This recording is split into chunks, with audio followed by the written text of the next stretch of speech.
Good evening, everyone. Thank you, councillors. I'm Mayor Patrick Hall. Welcome to the City of Canning's agenda briefing for Tuesday evening, 11th of August 2026. We're starting precisely on time. It's 6 p.m. Welcome, one and all. We start, of course, by acknowledging Whadjuk people, the traditional custodians of the land, and we pay our respects to elders both past and present. In accordance with the City of Canning's policy CM 105, agenda briefings are conducted to provide elected members with a forum to ask questions of the City's administration, and that is to enable informed decision-making by Council at the following week's ordinary Council meeting. Agenda briefings are not a decision-making forum, therefore questions may be asked and answered, but no debate or discussion is permitted. Questions tonight must specifically relate to an item on tonight's agenda.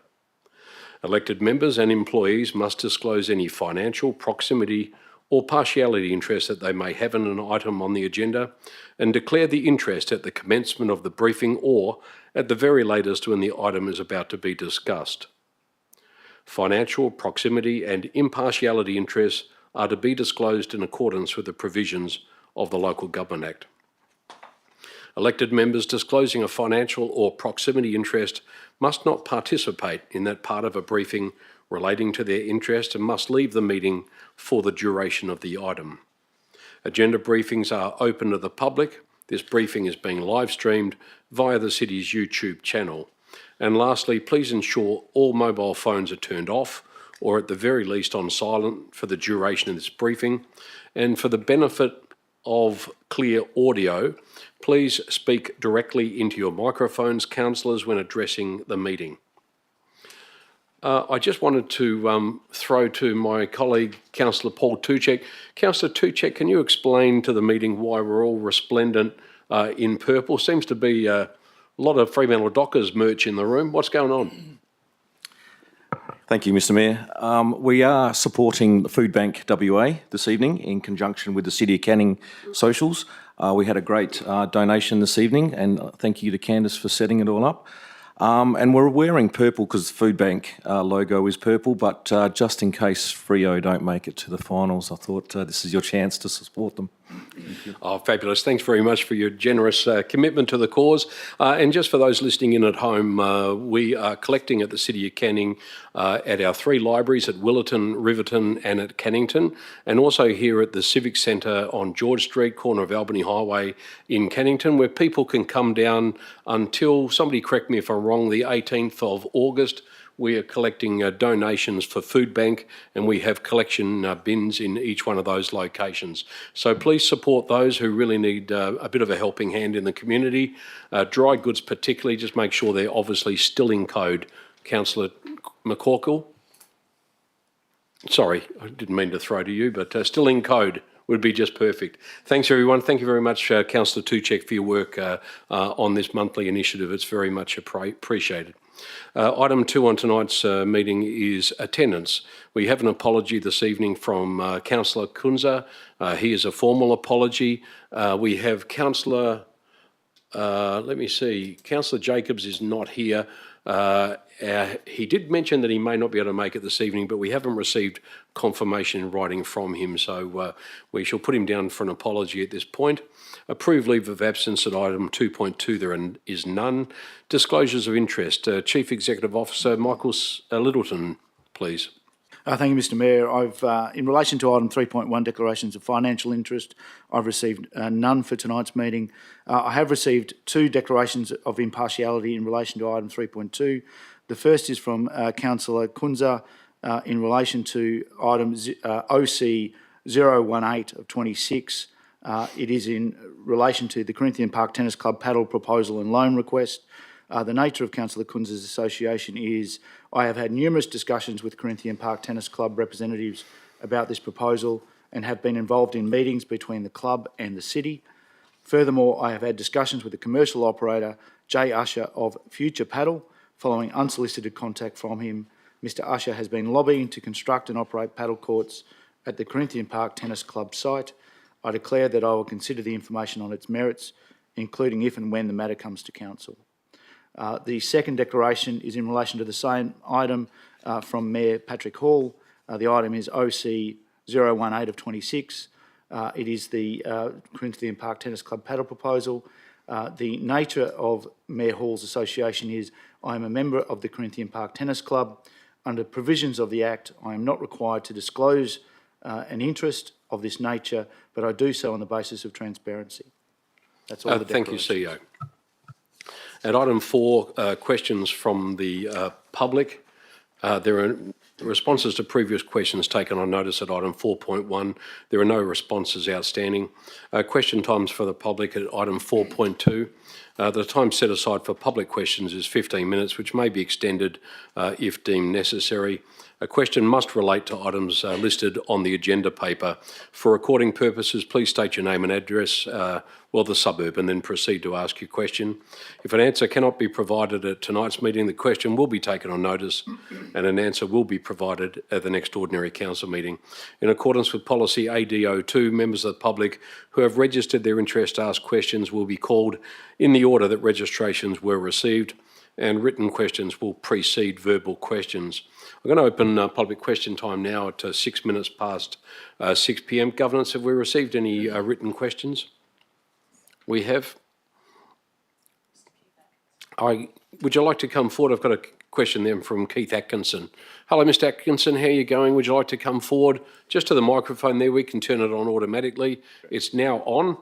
Just introduce yourself to council, please, and ask your question. Okay. Good evening. My name is Keith Atkinson and I live in Shelley. Mr. Mayor, as President of Corinthian Park Tennis Club, I'd like to thank you for giving us this opportunity to raise certain issues with regard to the agenda item of our innovative paddle project and loan request. I have one specific question in this regard.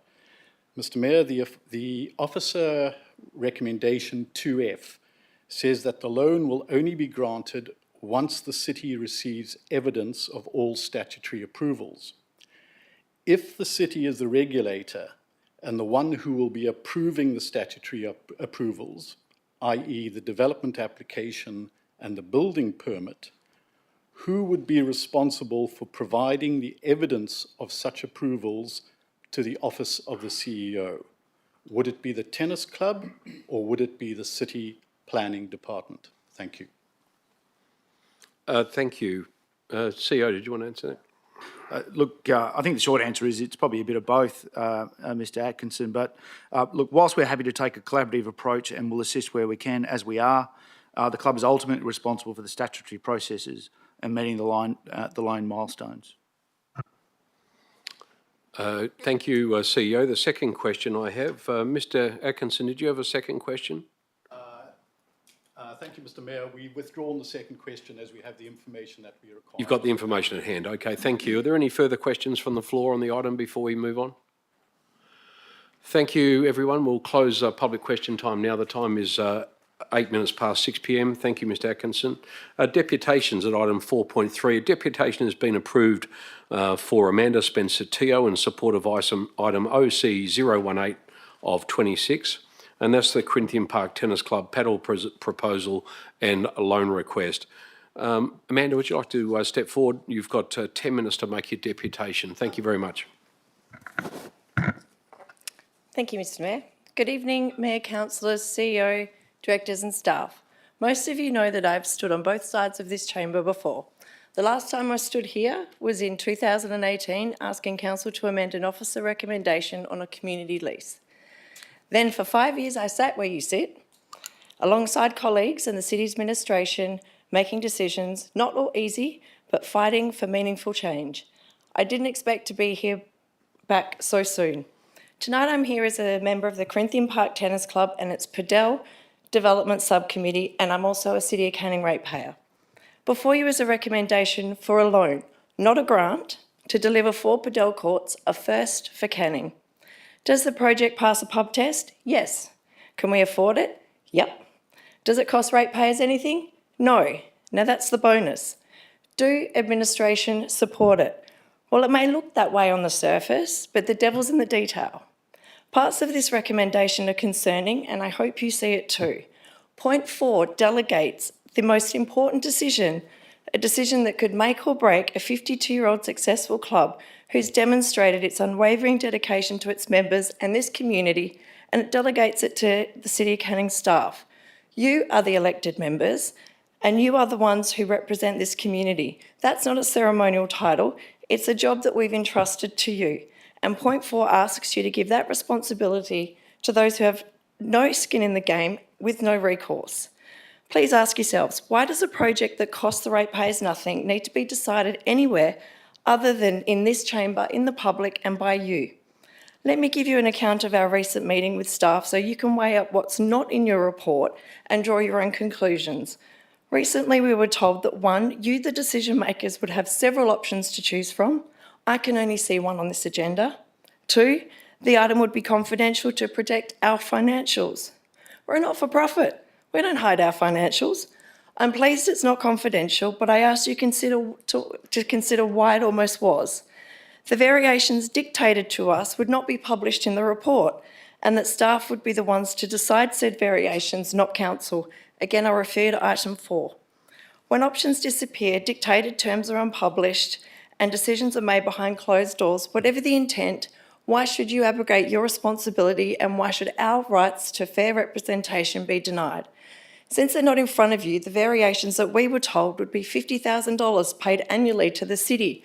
Don't make profit, don't have the cash, then go into debt with the city. The $50K isn't capped or negotiable. Instant loss of our $30,000 grass court maintenance contribution, which currently assists with the ever-increasing maintenance cost. Grass courts, we are the only ones in Canning who actually have them. The WATC local government borrowing rate applied, despite the city not borrowing the funds. That differs from the groups referred to in item 13 of your report. The city did borrow the funds for both of these, and ratepayers co-funded both projects. The city, fight and charge us interest, but profiteering from a club who's saving ratepayers hundreds of thousands of dollars, does that really sit comfortable with this council's values? That's $80,000 plus loan repayments and interest, or with no guarantee that the city won't build Padel courts down the road, and irrespective of project profitability. Combined, these conditions could very well push our club and this project into a loss-making position. We're told the $50,000 would be for, but not limited to, repairs, maintenance, replacement and renewal of the city's assets, over and above maintaining the new Padel courts and our existing assets. These variations were crystal clear and they were not negotiable. Item 18 of your report says that we'd be charged 50% of the total asset depreciation. Why give us an exact figure and you not? Let me ask you, would you sign a lease that makes you or your organisation responsible for replacing beyond end-of-life assets that you did not have the benefit of exclusive use for the last 51 years, and without those asset values being disclosed? Beyond end-of-life assets, the city, not the club, generated revenue from for over 50 years. Let's talk about the roof, the Pizza Hut style one that covered the community hall and now covers our club room. Budgeted and scheduled for replacement several times since 2018, it still hasn't been done. It still leaks. Water is damaging the brand new ceilings, patching the brittle tiles is not fixing the issues, and our car park and fencing is in no better condition. We bring $250,000 of our members' money to the table, raised over many years, plus $50,000 from Tennis Australia. I wonder if you were to build ratepayer-funded Padel courts, I don't know, let's say WALGA, would they qualify for this funding? Does Padel complement golf more so than tennis and pickleball? And is WALGA a community-led facility with 52 years of demonstrated service, providing sought-after facilities for local and national tennis events? If the city wants Padel, why say it but then impose such unprecedented and unreasonable conditions and exclude decision makers? Is the intent to make this so unfair that we take our money and walk away, leaving ratepayers on the hook for the lot? Or do you want Padel but you just don't want it at Corinthian? We've done the same market research that your staff has done. Padel can be lucrative if the right conditions are there and without direct competition. That is no secret. That's why we're open to paying a higher base rent comparable to like facilities or creating our own sinking fund for a percentage of operating profits. But it's only fair that the assets be near new and the project profitable. Let's compare. I can tell you, councillors, that there are for-profit proprietary limited companies operating under community leases here in Canning. You may think this is historical.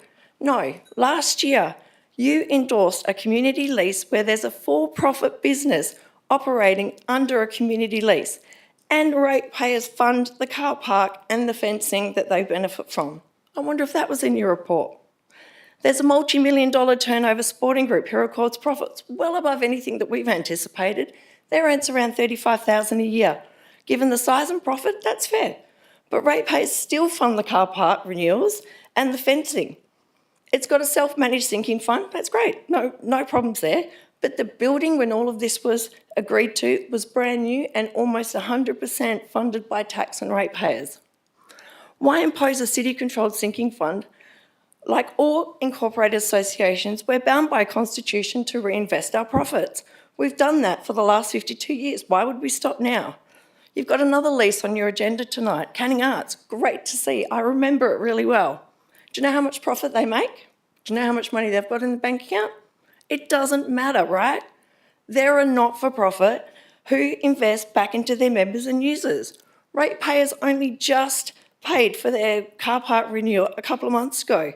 We are no different to them, other than we want to build Padel at our club at our expense. So what will it be? Do you support Padel? If so, who pays? The ratepayer or the users? That should be an easy decision. And do you allow your staff to do your job? Councillors, we're asking for you to consider a simple amendment at next week's OCM. Please delete item 4 and replace it with a clause requiring any lease variation to come back to you at the October OCM. And yes, charge us interest, but don't profit from it. Please instruct your administration to negotiate the variations with us in good faith and bring recommendations back to you, the rightful decision makers. Nothing is lost, the project keeps moving.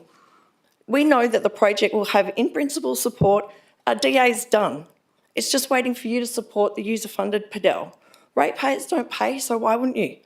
After next week's OCM, we can then finalise drawings, go to tender and get the building permit. Statutory approval's done. We'll be closer than ever to final costings, and then all that's left is for you to decide what the variations are and if they're fair and reasonable. Sounds fair to me. Tonight, I'm not speaking as Amanda from Rossmoyne. I'm speaking on behalf of the hundreds of our members, which include Lobo and Keith from Shelley, Denzel and Leonie from Willerton, Stu from Riverton, Patrick from Wilson, Craig from Cannington, and Jenny from Parkwood. We're asking for you to work with us to be fair and let the decisions be made here, in public, by the people we elected. Come down to the club, see our plans, and hear how we intend to open our club to everyone. Share our excitement of how people living with a disability will finally be able to play Padel in Canning. Let us show you our intentions are nothing but good and what a great opportunity this is.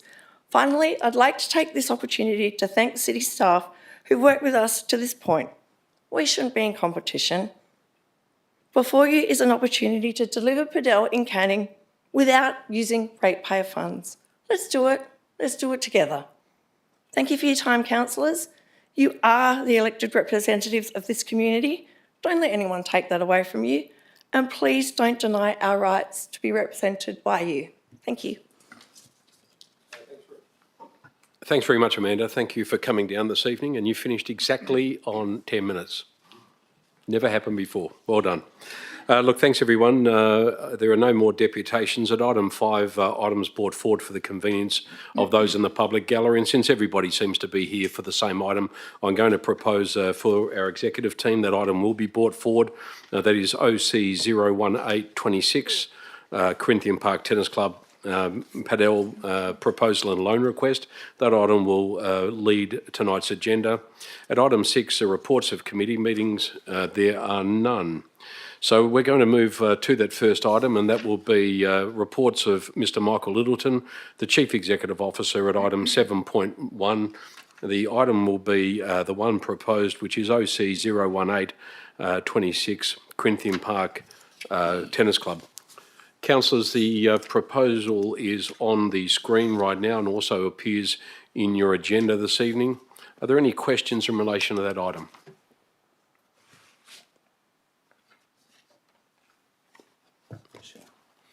Councillor Hearn, go ahead. I have a few questions on this item. The first one is, can ratepayers be 100% guaranteed that they will not be required to contribute funding towards the resurfacing of the Padel courts or their ultimate end-of-life removal, particularly in the instance the commercial arrangement terminates sooner than anticipated or is less profitable than forecast? CEO? Thank you for the question, Councillor Hearn. Look, the terms of the loan agreement are that the Padel facility will be managed by the club, and part of the requirement at the end of the life will be for it to be returned to current condition. But it's reasonable to say that if the commercial arrangement doesn't return the profits that's forecast, there isn't the funds for the Corinthian Tennis Club to do that. We can't make them to spend money they don't have. CEO? Look, what often happens in a community environment, Councillor Hearn, is that where the club struggles to meet its requirements, the lease says lots of different things, but I don't know too many local governments that look to kick community clubs out or create disadvantage for them. So often what we do as a local government is we step in and assist. That's the reality. It's similar to any lease proposal, any loan proposal.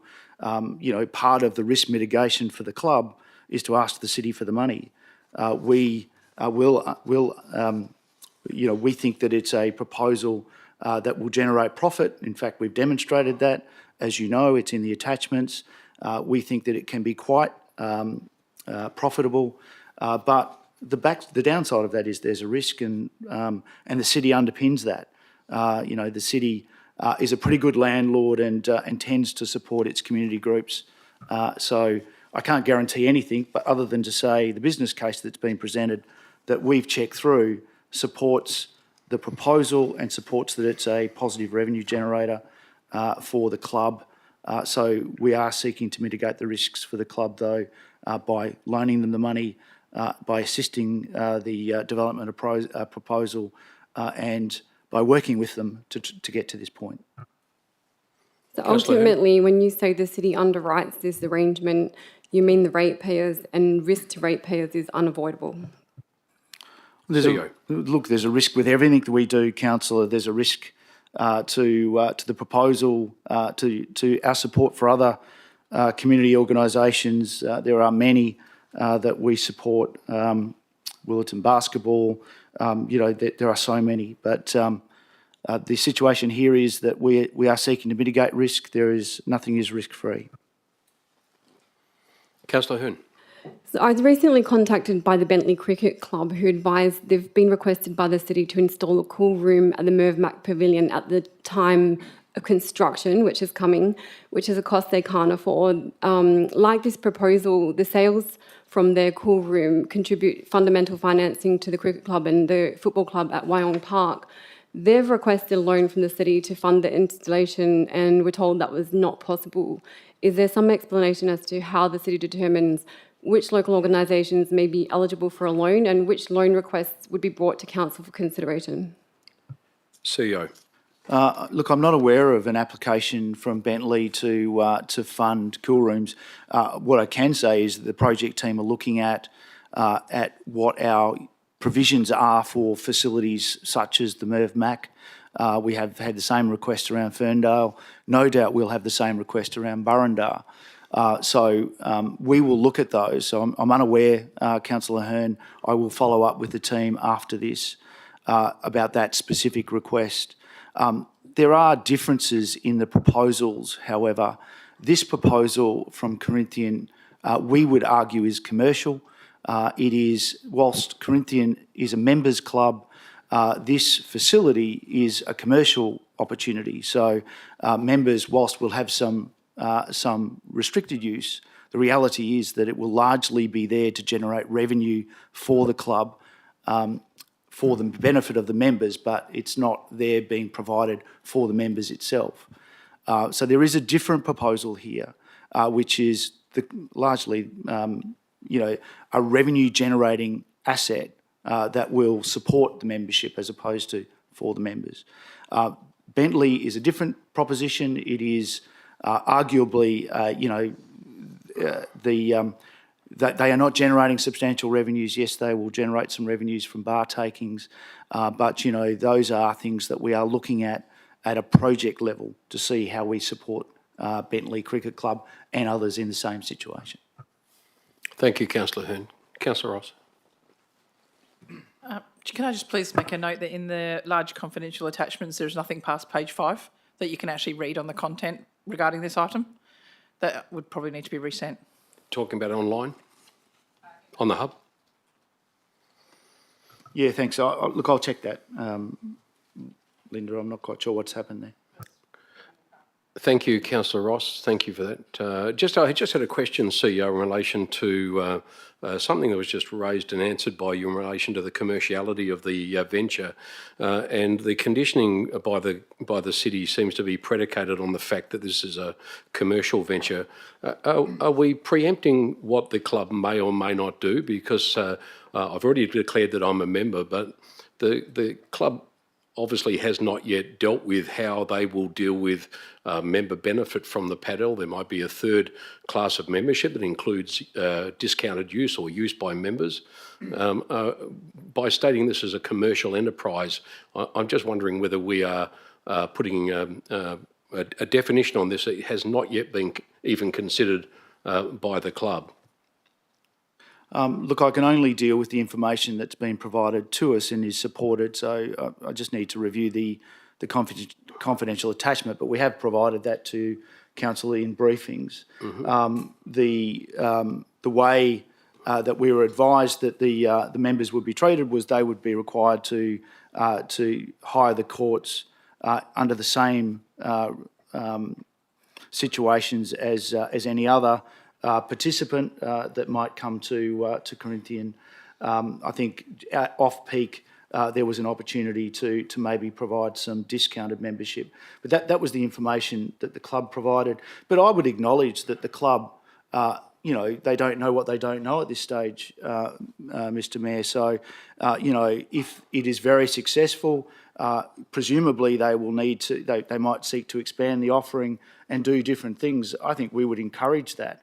But there is a good community facility. There's great asset there that no doubt could assist and supplement the paddle and the tennis offering. So I think if it's very successful, I think the club would be open to doing lots of different things to supporting the broader membership. But at this stage, I think we would all accept, and certainly in our conversations with the club, that they need to generate a profit.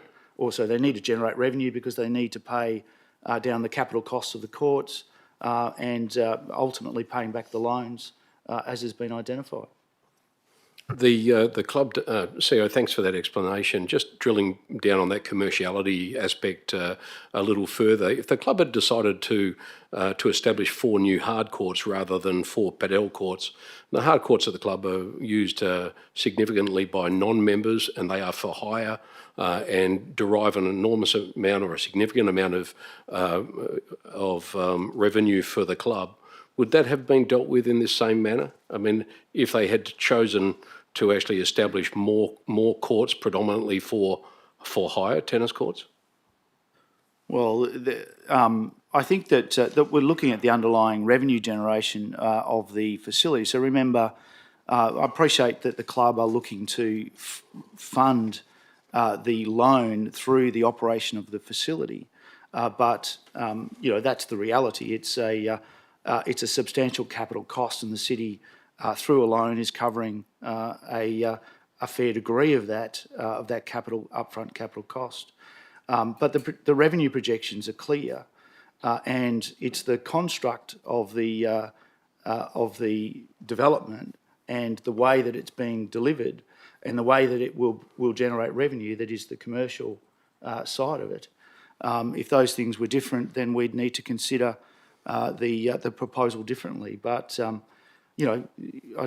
don't think that we can deny that that this is a facility that will need to generate some revenue and that's the way that it's being proposed to operate. The hours of operation are all around meeting the demand for Padel that is currently there in the community.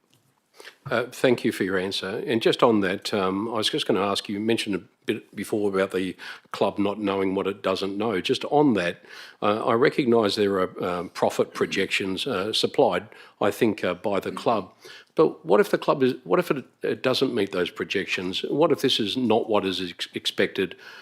Shouldn't the city be, at the very least, considering allowing the operation to commence and then perhaps review the operation and the profitability of it against the projections over a period of perhaps 2 years, and then depending on the level of profitability, deciding then whether or not these additional conditions are actually warranted? It just seems unusual that none of us know what the projections the actuals will be, yet we are intending to impose these conditions from day one. That seems to be the intent.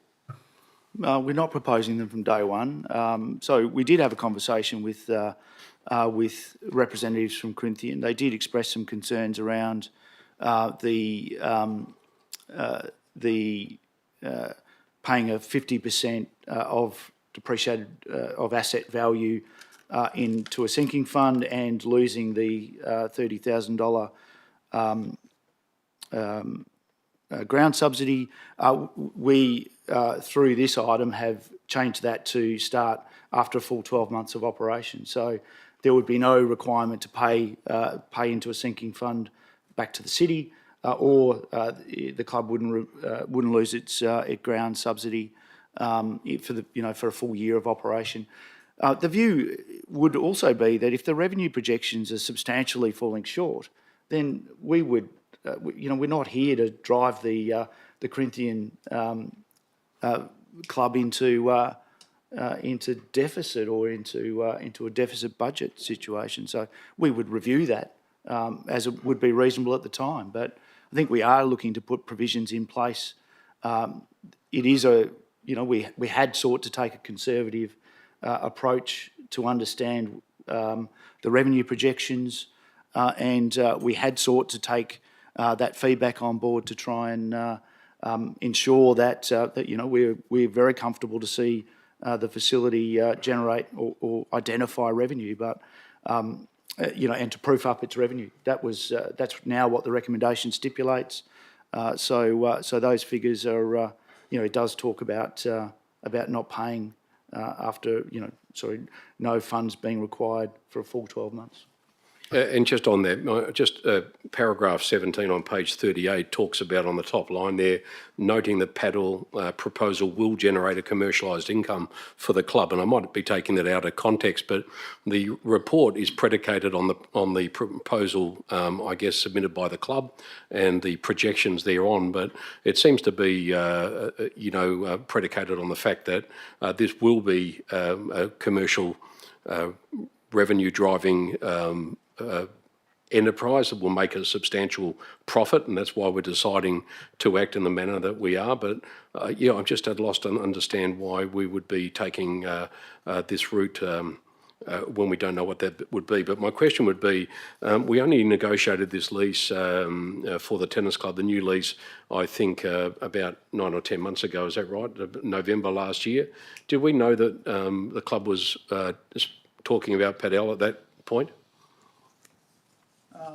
Look, I'd be lying if I said no, but I'm well aware that the club had been considering a range of different offerings: Padel, pickle, I think beach tennis was an option at one stage. But the club hadn't sort of defined how it might progress those proposals. When the last lease was considered by council, this opportunity hadn't eventuated. And just finally, final question from me. Ms Spencer-Teo made a number of points in relation to item 4, which seeks to provide the CEO with delegated authority over the lease agreement. Just in respect to that, CEO, I just wanted your opinion on why that lease agreement, considering the complexity of it, the financial implications of it for all parties involved, why the city feels that should be dealt with in-house by the CEO without public scrutiny or without the input of this council. Well, quite simply, we were trying to ensure that we met the timeframes of the club. We also think that it's a simple variation. There's a couple of elements to the proposal. All of the conditions that we're seeking to vary are included in the report. So what we had sought to do was it's as simple as we're asking the club to undertake maintenance of a range of elements that they'd previously negotiated away. One is the fencing, one is the car park. Ultimately, asset renewal of those assets will remain with the city. We had sought to incorporate those things as part of the sinking fund, so it didn't, if the club was generating substantial revenue, it seemed to be a reasonable proposition for some of that revenue to be invested back into the facilities itself. So it's not like we're taking that money and doing something different with it. We're simply reinvesting it back into the site. It is an asset that is owned by the city that has had substantial investment to uplift it by the community. So it seemed a reasonable proposition to transfer 50% of it, the asset value, which is $53,000, and current asset values, to a sinking fund, which would then be reinvested back into the facility at the discretion of the city.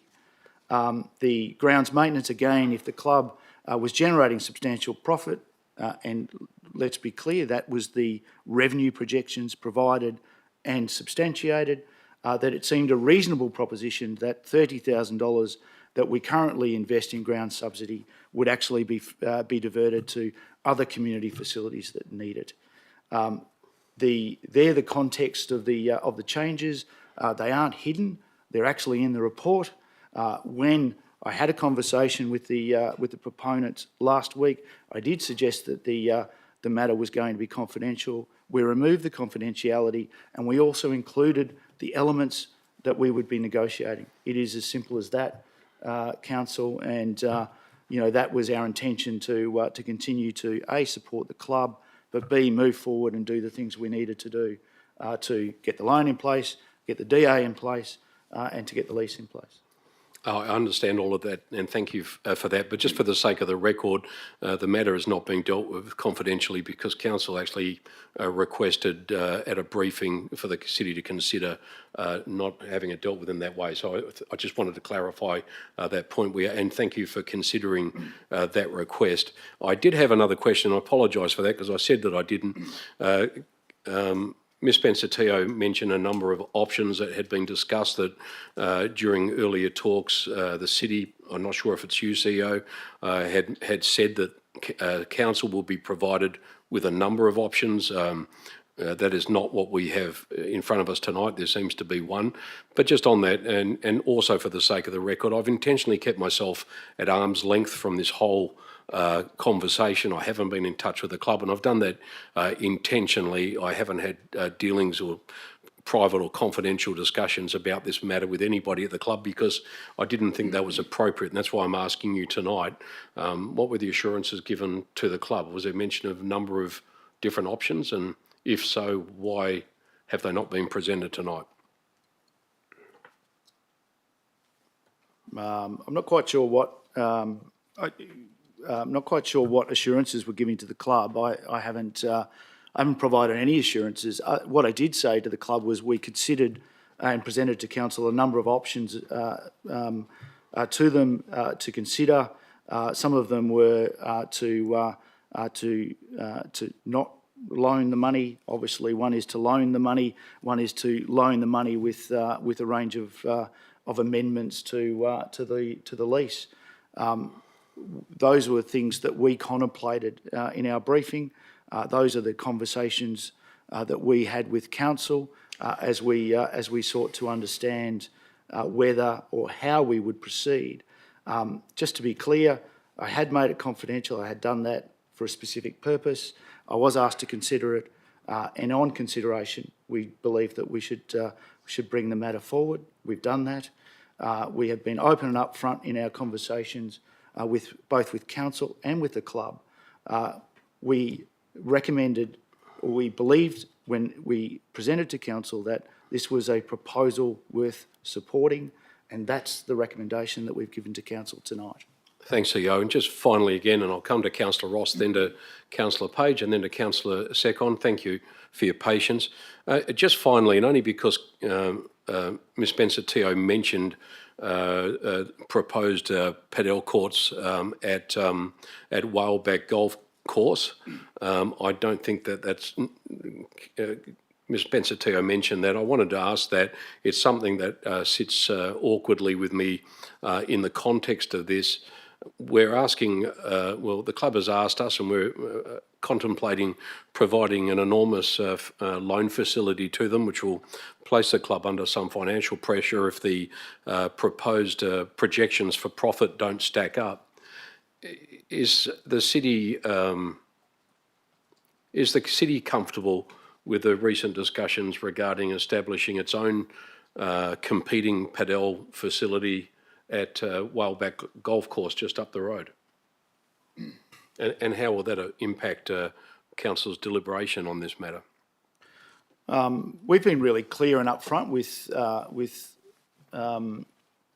with Corinthian that we have had consideration, have been progressing a proposal for Padel at Whaleback. In our conversations, we have certainly also received approaches from commercial Padel operators for facilities not just at Whaleback, but in other areas across the city. The feedback we've received is that there is ample demand for Padel in Canning and in fact right across Perth. So this facility, a Whaleback facility, and others are all in the general consensus are all able to meet the unmet demand for Padel. It is, however, a risk. But certainly in my conversations with the Corinthian Park Tennis Club, they are well aware that that is our proposal. They believe that there is plenty of demand. They are comfortable to proceed regardless of the city's decision to progress with Padel or not. So if they are concerned around the competing demand from Whaleback, I would suspect that they should be concerned around the competing demand by other commercial facilities that may set up in close proximity. So I think that's a fact of the commercial proposal in front of us. But it is a risk. It's been identified as a risk in our report and has also been portrayed as a risk to the club. Noted. Thank you, CEO. Councillor Ross. Thank you, Mayor Hall. I was just wondering if we could request a copy of Amanda Spencer-Teo's deputation for circulation to the council. CEO? Sure. Absolutely. I'm sure Amanda is happy to send it through, and I'll make sure it gets to you. Councillor Page. Thank you, Mayor Hall. My question's in relation to 38A, the loan discount WACT rate being offered by the city. Was that discounted rate determined to be sort of equivalent to the loss of interest revenue from not having that money in reserves? Is that how that number was arrived at? CEO. Yeah, look, it's important to say we're not looking to make a profit out of interest. We can generate, we are proposing to direct fund. We would make that money in interest. And the reality is that if you were going to borrow that sort of money, you would be paying much more than the WATC rate. We've applied the WATC rate to other community groups. We're proposing to simply do the same. I think, bank interest versus commercial rates of borrowings are a different conversation. But WATC is our cheapest instrument to be able to borrow money. We're proposing to apply that same rate. Thank you. Councillor Secon. Thank you, Mayor Hall. Just as a follow-up to Councillor Hearn's question earlier, considering that ratepayers will potentially be funding this project, could this establish a precedent for future sporting clubs to seek loans? CEO. Look, I think this is so we have borrowed money to clubs before, and I expect that we will lend money to clubs again. Every proposal is different, but if clubs seek to approach, are looking to derive revenue or do things, then logically they will come to council and ask ask for our support and potentially to lend them the money. What we are trying to do here is to set a principle that we would be able to apply to others. I accept that there are lots of different instruments out there at the moment. Willetton Basketball is and does provide a sinking fund. It is a completely different structure to this. Ownership of the building does not vest to the city for another 15 years. They are on a ground lease. It is a far different proposition than this.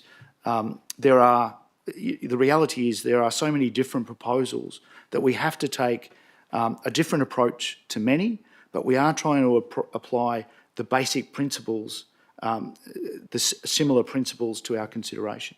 So we are, let's be clear, we are supporting our clubs generally, and we're just trying to put some structure around what those provisions might be, which I think is our role, and I think it is more than appropriate in this case and in others. Councillor Secon. Another question, if I may. Of course. Just going back to one of your questions, Mayor Hall, just wanted to ask the CEO, how does this proposal align with the city's community infrastructure strategy? CEO. Look, from a community infrastructure viewpoint, Padel isn't actually contemplated to any great degree. It is a fairly new offering. I know pickle and Padel are on a trajectory at the moment, so I'm not convinced that our infrastructure strategy is picked up in that. But what I would say is that there's a general consensus that ball courts and rackets, ball sports, consolidating them makes some sense.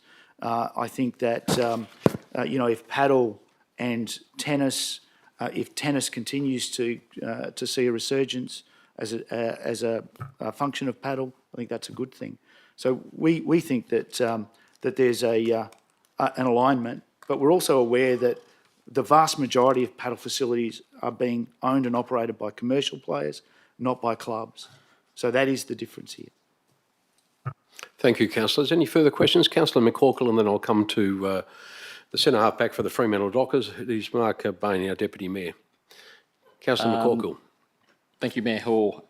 Firstly, I think Mark would be a back pocket, maybe. Probably back pocket. Just looking for a little bit of clarity on paragraph 17B. Makes CPTC responsible for all fencing, while paragraph 18 says the sinking fund will support renewal of the perimeter fencing. So it's just a little bit unclear whether CPTC pays for the fencing directly or the city retains responsibility and uses the fund. Are we looking at two different fences there, CEO? I believe 17 relates just to the Padel facility, Councillor McCorkle. So we have tried to separate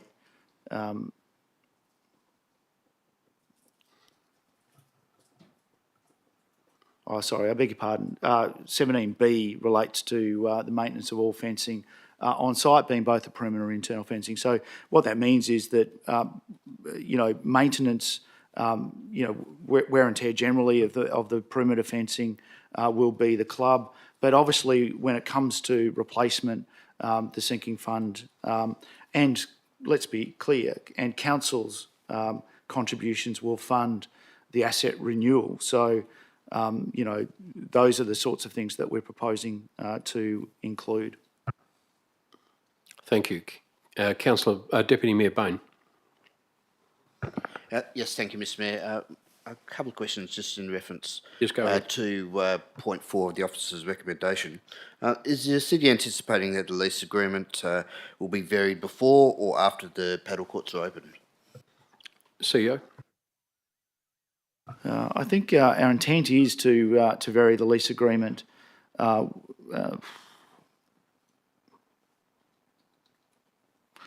I probably just need to take that on notice, Councillor Bain. I'm not quite sure. I appreciate that we're looking for loan agreements. So DA loan agreements are the first cab off the rank. I'm just not quite sure when we've factored in the variation to the lease. We'll take that on notice, Deputy Mayor. Next question. Thank you, Mr Mayor. Again, regarding point 4, I note the CEO said that timing was a consideration in regards to how point 4 is worded. Would the city support any change, that is council retaining authority to vary the lease agreement? Would the city be supportive of that? Deputy Mayor. Sorry, CEO.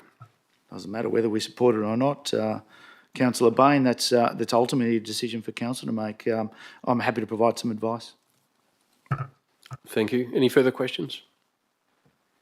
Thank you, councillors. Thank you for your time. We shall move on to those that are here for that item. Please feel free to leave. We'll be here for some time. So thank you for joining us this evening. At item 7.1, it's OC 014 of 26, still under the directorate of Mr Michael Littleton, the Chief Executive Officer. The report title is Initiate a Review of Standing Orders Local Law. The officer's recommendation is on screen. It also appears, councillors, on page 7 of the agenda. Are there any questions in relation to the proposed review of the standing orders? No questions on that item. Thank you. And councillors, we shall move to the next item, which is OC 015 of 26, the title being Western Australian Local Government Association 2026 Annual General Meeting, City of Canning Voting Delegates. The recommendation is on page 13 of the agenda and is on screen now. And we're seeking nominations for next week's OCM. So if anyone is planning on going to the convention, I'll be there, of course, as a state councillor. If anyone wants to nominate for those two positions as either a voting delegate and or a proxy, then please send your nomination through to our governance team. Any questions? Yes, Councillor Ross and then Councillor Secon. There's just an error in the officer's recommendation. It says Tuesday 17th. 17th is actually a Thursday. We will just confirm that. I've got Ms Cornish is making feverish notes there, so we will have that amended. If that's incorrect, we'll have that amended for the OCM. Thank you. Good pickup. Councillor Secon. Thank you, Mayor Hall. Are there any major motions expected at the WALGA AGM that might impact the city? Sorry, are we proposing any? No, are there any currently on the agenda? Any motions that I'd have to have a look, and I'm not even sure that the agenda has been published yet for the convention. I'm not certain that those agenda items have actually been published. I might be incorrect, but Councillor Page is telling me not yet. No, so we probably won't know for a little while. Okay.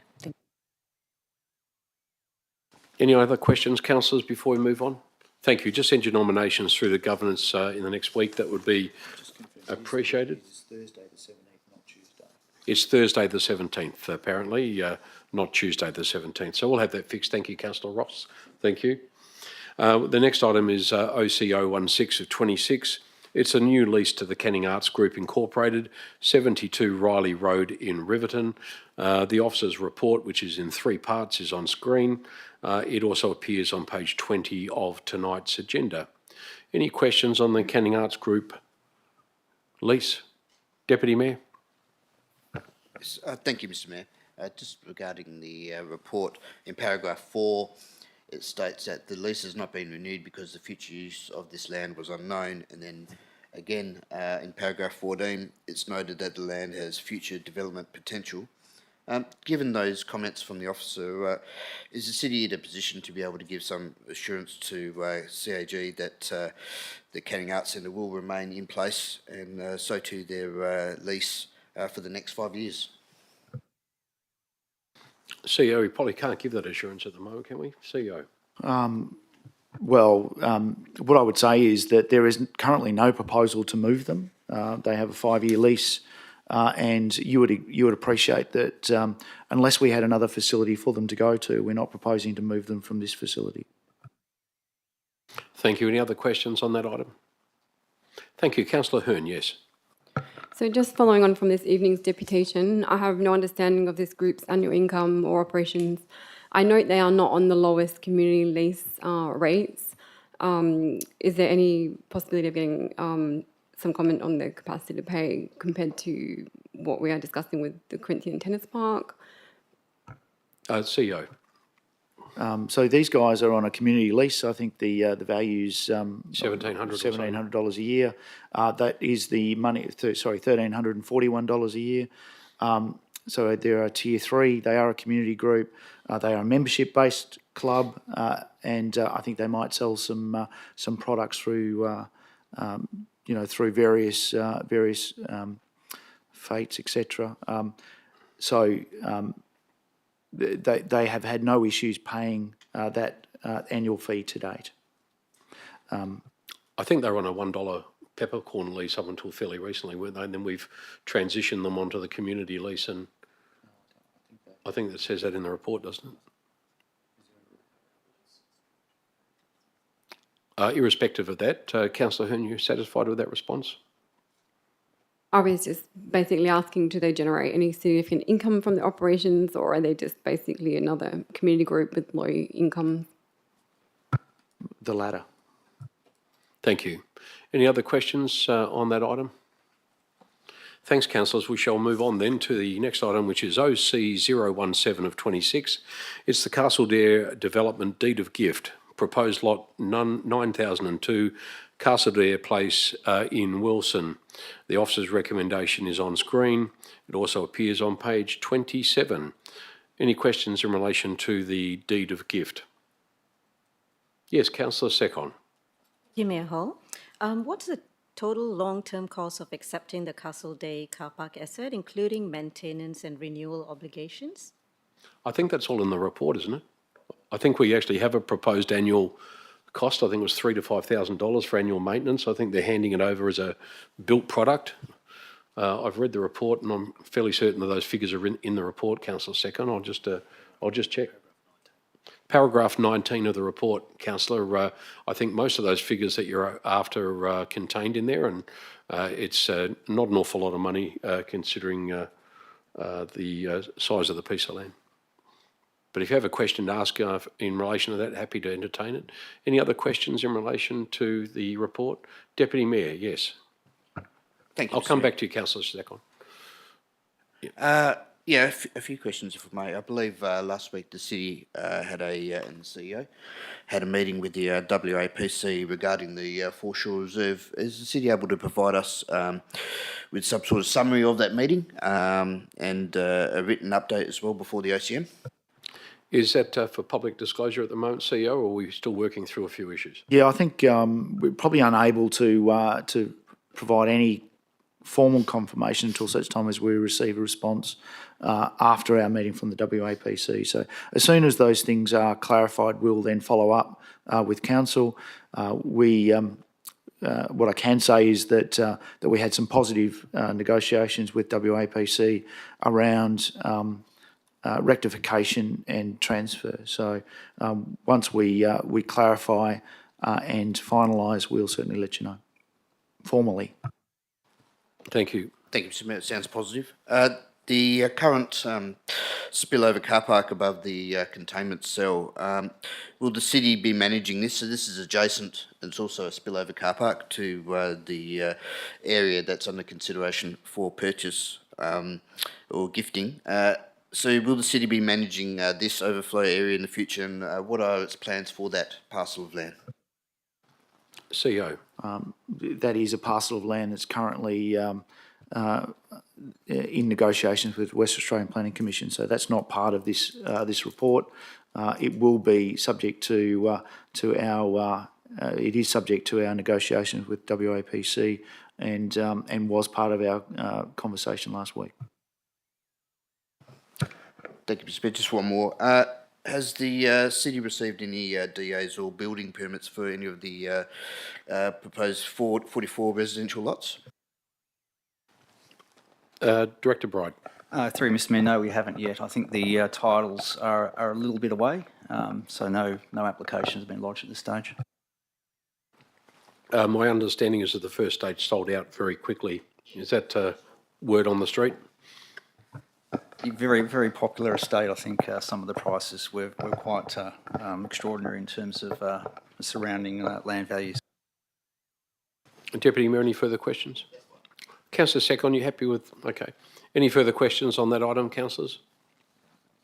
Thank you. We shall then move past that item. The next item has already been dealt with. That's the Corinthian Park matter. The next item is item 7.2 from the Directorate of Ms Bianca Jones, who's the Acting Director, Corporate and Commercial.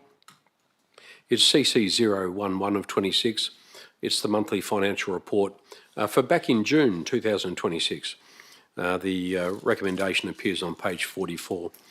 Any questions in relation to the June monthly financial report? Yes, I'll go to Councillor Hearn first. I just had a question about the write-offs on paragraph 9. Is there any information available about the age of those arrears for the two larger amounts? Ms Jones. Thank you. Through you, Mr Mayor. The first line item, 14,942, that came to Council in April. So you'll find that through the minutes. We can provide that if required. The second larger item, the 15,930, that was in our recreation space. There have been some targeted reviews across the city for outstanding debts, and that is a result of that. Councillor Hearn, anything further? I'm just a little bit curious about the recreation one. It seems pretty significant amount for, mostly the not-for-profits, the low annual amounts paid. I'm just wondering how long it's been in place, how long it's accumulated. Maybe do we give up now? Might be able to take that offline. You able to provide a little bit of information on that? Thank you, Ms Jones. Deputy Mayor. Thank you, Mr Mayor. Through you to Director Bowe. The Metcalfe Road, Nicholson Road project, has the city signed off on that project? And because both myself and Councillor Page have noted an extraordinary amount of witches' hats lying around, as well as old detour signage, when will they all be removed? Thank you. Seems to be in a state of purgatory. That suspension is just not quite finished. Thank you, Director Bowe. Thank you, Mr Mayor. Certainly, practical completion of that project has been achieved, Deputy Mayor. But there are some minor finishing works, including some landscaping and some softening of some of the infrastructure in and around the intersection that is still ongoing. I accept your point regarding the witches' hats, and we'll address that as soon as we can. No proposed date for the completion of the project? Okay. Thank you. Director Bowe will get back to you with a little bit more detail, Mark. You can feed that back to the community. Thank you. Any other questions? Councillor Page. Thank you, Councillor Page. Thank you, Mayor Hall. I just wanted to clarify in terms of 11D11, which is about the Greenfield Street Bridge. Do we have any update about when the tenders will go out? Because I haven't seen them on the tender website. Director Bowe, you able to answer that question off the cuff? I'll follow up with the relevant staff and report back to elected members, Mr Mayor. We'll get back to you on that one. Thank you, Councillor Page. Any other questions, councillors, before we move on? Thank you. We shall then to CC 012 of 26. The title of this report, Projects Carried Forward for 2025 and 2026. The officer's recommendation is in two parts, and it appears on page 87 of the agenda. This item, when it comes before us on Tuesday, will require an absolute majority. Any questions in relation to the carried forward projects? Yes, Deputy Mayor. Thank you, Mr Mayor. Just one question regarding the carry forward schedule, building refurbishment section. Can the city please advise as to what works have taken place or been conducted at the Scout Hall at Ferndale Reserve and what works remain outstanding, please? Thank you. CEO? Look, happy to provide some confirmation. I think the front apron and the roller door, I think, were the the areas that we prioritised, but happy to come back to you, Councillor, Deputy Mayor. Thank you, Deputy Mayor. Any other questions in relation to those projects? Thank you then. We shall leave that till next Tuesday. And the next item on the agenda is 7.3. The recommendation appears on page 98. It's PD 009 of 26. It's the adoption of policy CS 05, reward for information resulting in successful prosecution. It's from the Directorate of Mr. Graham Bride, the Director of Planning and Development. Are there any questions in relation to that item? Deputy Mayor, yes, go ahead. Thank you, Mr. Mayor. Just the one question, just under definitions at point 2, city property. This definition may also include buildings or community land that are owned by a recognised community group. I'm just searching for examples where that might be the case. Director? Through you, Mr. Mayor, I might see if Mr. Mallon's got an example, otherwise we can take it on notice. Mr. Mallon? Mr. Mallon, are you able to answer that question? Through you, Mr. Mayor, no, I can't cite examples. I was just trying to cover all bases and future-proof the policy. Thank you. Are you able to get back to us on that one? Yes. I'll find some examples. Right, well, give it a go. We'd appreciate it. Thank you. Councillor's asking for a little bit more information, so we'd appreciate you doing that for us. I've got a couple of questions, if you don't mind. The first of those was, let me see, page 102, just in relation to the policy itself. Just a policy statement, Shane, just for information, there's an errant quotation mark at the end of that sentence after the word offence. There's just it just needs to be deleted there, I think.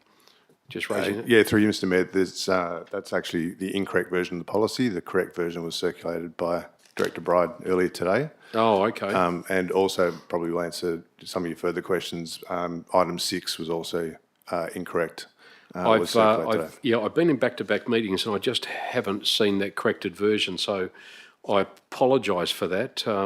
I did have a number of other questions, and can you just tell me whether or not they're relevant, Director Bride, in relation to the correct version? Just in regards to paragraph 9 on page 100, talks about the $20,000 annual cap. Is that still in place? Is that still proposed? Through Mr. Mayor, yes, that 20,000 relates to that budget allocation that was put in the 26-27 budget. I'm just wondering, just because it's actually a policy position and we've actually got that in the policy to say that it is capped, there provides no flexibility there for council, and I wondered if for some reason we had an extraordinary response to this and we were locking up errant crooks left, right and centre and dishing out rewards and cleaning up the city. If somebody came to us after 100 trees had been hacked down in Ferndale Park, we have no flexibility there to no discretion to extend past the cap, and I'm wondering whether the policy should at least have a discretionary position for council, or whether maybe there should be no cap, considering the council can decide to extend. I'm just wondering, it just seems a little bit arbitrary with no flexibility. Yeah, through Mr. Mayor, it's a fair point. Obviously, council can decide whether to stick with that cap or take point 3 out. It was just to provide some sort of a budgetary control, noting the fact that if we were outside the 20,000, there is an ability to put that forward to council if we were in that position that we're likely to exceed the budget. So it's perhaps just get you to just consider that. We might have a look at that next week. I'm just going to run through these as if this is the current copy, and they may not be relevant. So again, please tell me if they're not. Statute limitations on page 102 of the report, but page 1, I think, of the policy talks about a statute of limitations, the period prescribed as the maximum time within which legal proceedings must commence after an offence. And I'm wondering just whether that should be linked to a specific act. The statute limitations, I think there's a Act of Parliament about statute limitations. Should we be linking that in the policy here? I can't see that linked to the criminal code or in the reference documents. We can take that. I'm just wondering, it should be linked to something, I think. Yep. 3.3 on the next page there, 3.3 subsection 2 talks about not to exceed the maximum penalty associated with the corresponding offence. And I just wanted to just ask, maybe we need to look at slightly clarifying that. And my question would be, when we say associated with what? Are we talking about associated with the actual penalty given under the prescribed act? Are we talking about associated with the actual penalty handled down by the court upon conviction? So it just says associated with the corresponding offence. And it's just a little bit ambiguous, Shane, so I'm just wondering whether we just need to slightly reword that to make it crystal clear. Yeah, Mr. Mayor, the intent was the maximum prescribed penalty, but I might insert that in there. Okay, thank you.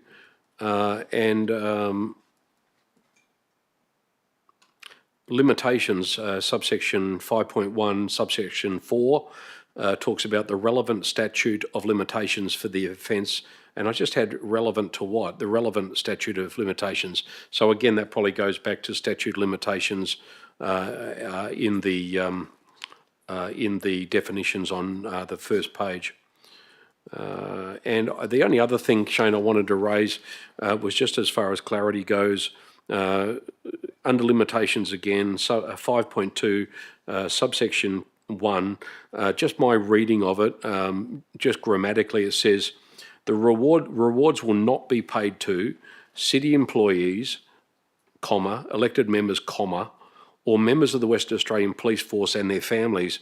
And how that reads is that members of the families of employees and elected members can claim, but families of Western Australian Police Force members can't claim.